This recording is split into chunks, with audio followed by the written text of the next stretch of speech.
ప్రపంచంలో ఒంగోలు గిత్త ఎక్కడంటే ఒంగోలు గుర్తుకొస్తుంది. ఒంగోలు అంటేనే ఒంగోలు గిత్త. రెడీ ఉంటుంది.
మా పల్లెటూరులో సార్ ఈద్రబాబు గారు మా పల్లెటూరులో సార్ చాలా అద్భుతంగా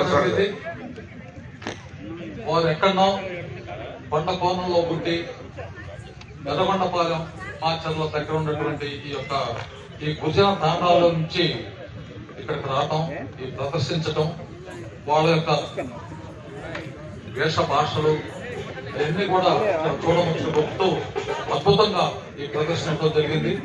ఈ ప్రదర్శన ఏర్పాటు చేసినటువంటి మన ఎన్టీఆర్ కళా పరిషత్ వారికి ప్రత్యేకమైనటువంటి ధన్యవాదాలు. ఎందుకంటే వారికి ఈ కార్యక్రమం ఏర్పాటు చేశారు కాబట్టి ఆ ప్రాంతాల నుంచి ఇక్కడికి రావటం, ఈ కళా ప్రదర్శన ఇవ్వటం, మన అందరం కూడా ఆస్వాదించి ఆనందించడం అంతా కూడా జరగటం అనేది కేవలం ఈ కళా పరిషత్ యొక్క వారు ఏర్పాటు చేస్తున్నందువల్లనే మన ఒంగోలు పట్టణ ప్రముఖులందరూ కూడా ఈ ఆనందాన్ని ఆస్వాదిస్తూ ఉన్నాం. అదేవిధంగా ఈ పోరాటం వేసినటువంటి వాళ్ళు కూడా భవిష్యత్తులో మంచిగా పోరాటం వేస్తూ బాగా ముందుకు రావాలని కోరుకుంటూ సెలవు తీసుకుంటాం. తర్వాత నాటకాల గురించి ప్రసాద్ గారు చెప్తారు. ప్రేక్షకులకు నమస్సులు. 60 సంవత్సరాల క్రితం రచించబడ్డ గొప్ప సాంఘిక తెలుగు నాటకం. కె వెంకటేశ్వరరావు గారు, కుప్పిలి వెంకటేశ్వరరావు గారు ఈ తెలుగు నాటకాన్ని ఒక మలుపు తిప్పిన గొప్ప ప్రయోక్త. వారి ఆధ్వర్యంలో ఆ రోజుల్లో చాలామంది పేరున్నటువంటి నటులు నటించినటువంటి నాటకం. అందులో ఆ రోజుల్లో చిన్న పిల్లాడిగా నటించిన మన మిశ్రా గారు ఈరోజు ఆ నాటకాన్ని డైరెక్ట్ చేశారు, ఇక్కడికి మనకి చూపిస్తున్నారు. ఆ నాటకం 10 నిమిషాల్లో సిద్ధమవుతుంది. ఈ కార్యక్రమం, ఈ బహుమతి ప్రదానోత్సవం తర్వాత ఆ కార్యక్రమం జరుగుతుంది.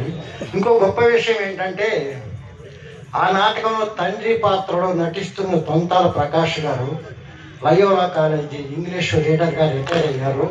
మన చంద్రబాబు నాయుడు గారు, దొంతాల ప్రకాష్ గారు 3 ఏళ్ళు తిరుపతి యూనివర్సిటీలో రూమ్మేట్లుగా ఉండి క్లాస్మేట్స్గా ఉన్నారు. ఆ ప్రకాష్ గారు ఇందులో నటిస్తున్నారు. అందరూ గొప్ప కళాకారులు. ఆ నాటకాన్ని చూద్దాం. ఆ రోజుల్లో నాటకం ఎలా ఉంటుంది అని ఒక్కసారి మనం అవలోకంలోకి వెళ్దాం, చూద్దాం. పేరు చెప్పరా? కనకపుష్య రాగం నాటకం. కనకపుష్య రాగం దృశ్య వేదిక విజయవాడ వాళ్ళు ప్రదర్శిస్తున్నారు. కీర్తిశేషులు రాఘవ్ గారు ఒకే ఒక నాటకం రాశారు. ఆ నాటకమే ఈ కనకపుష్య రాగం. ధన్యవాదాలు ప్రేక్షకులకి. తర్వాత కార్యక్రమం. అంటే ఎందుకు ముందుగా చెప్పానంటే చాలా గొప్ప నాటకం. అది మేము చెప్పలేము. 60 ఏళ్ల నాటి శ్రీనివాస్ గారు మాస్టర్ని 500 చదివించారు. వారి కుటుంబాన్ని శ్రీరామచంద్ర వెళ్ళగలి కాబట్టి థ్యాంక్ యూ. దశాబ్దాలుగా ఆడుతున్న నాటకం. ఆ తరం, ఈ తరం, నెక్స్ట్ తరం కూడా చూడదగ్గ నాటకం. గొప్ప నటి నడుపుతున్నారు. ఆ నాటకాన్ని మీరంతా చూసి ఒక్కరు కూడా నిష్కాతులు చూడాల్సిందిగా మీ అందరికీ ముందుగా తెలియవచ్చుకుంటున్నాం. ఆ నెక్స్ట్ పోరాటానికి స్పందన మహిళలు మీరెవరు చాలా ద్రోహం. ఇది ఇంత బాగా ఎంజాయ్ చేసిన తర్వాత కూడా నోరు విప్పకుండా, నోరు తెరవకుండా ఒక మాట ప్రశ్న మీరు సార్ గారు.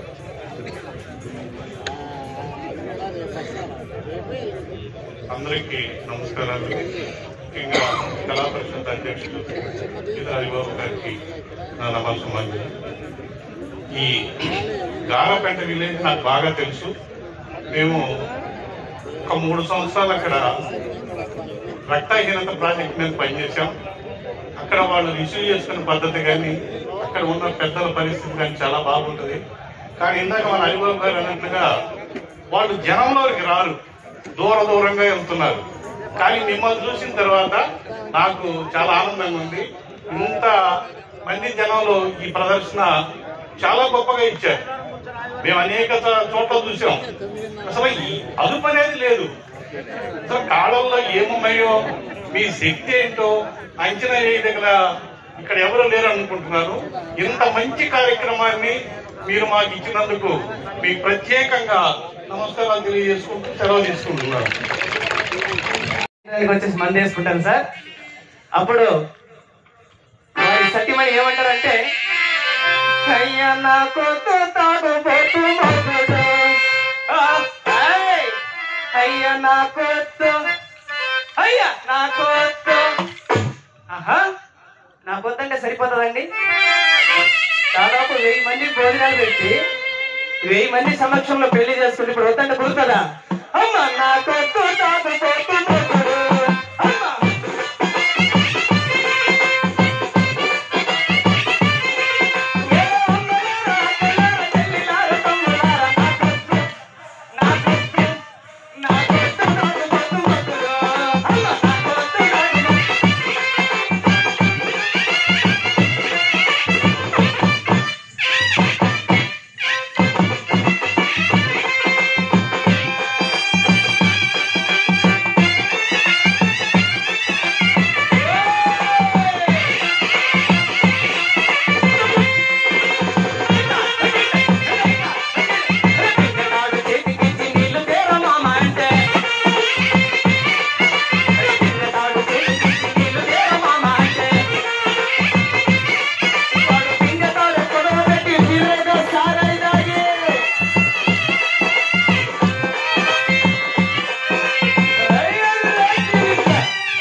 తాడు చేతికి నీళ్ళు తేరా మామ అంటే అలా బతిలాడేశారు. అయినా తాగడం మానేశారేమో అని బిందె తాడు చేతికి నీళ్ళు తేరా మామ అంటే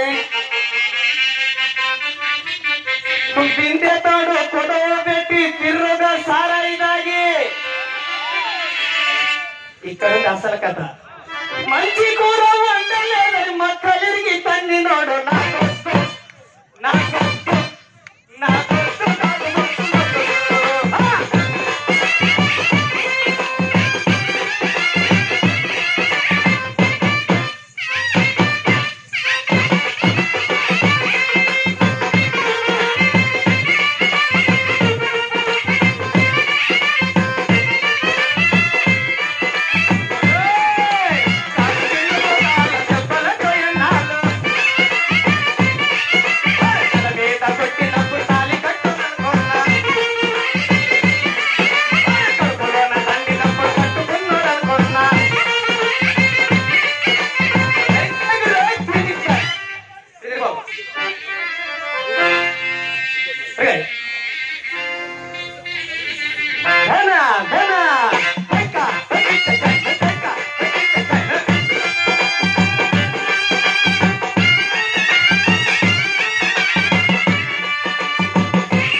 అంతటితో అయిపోయిందని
ఎక్కడ వాళ్ళకి కాలుసాల రామారావు గారు 1000 రూపాయలు రైజ్ చేస్తున్నారు. 2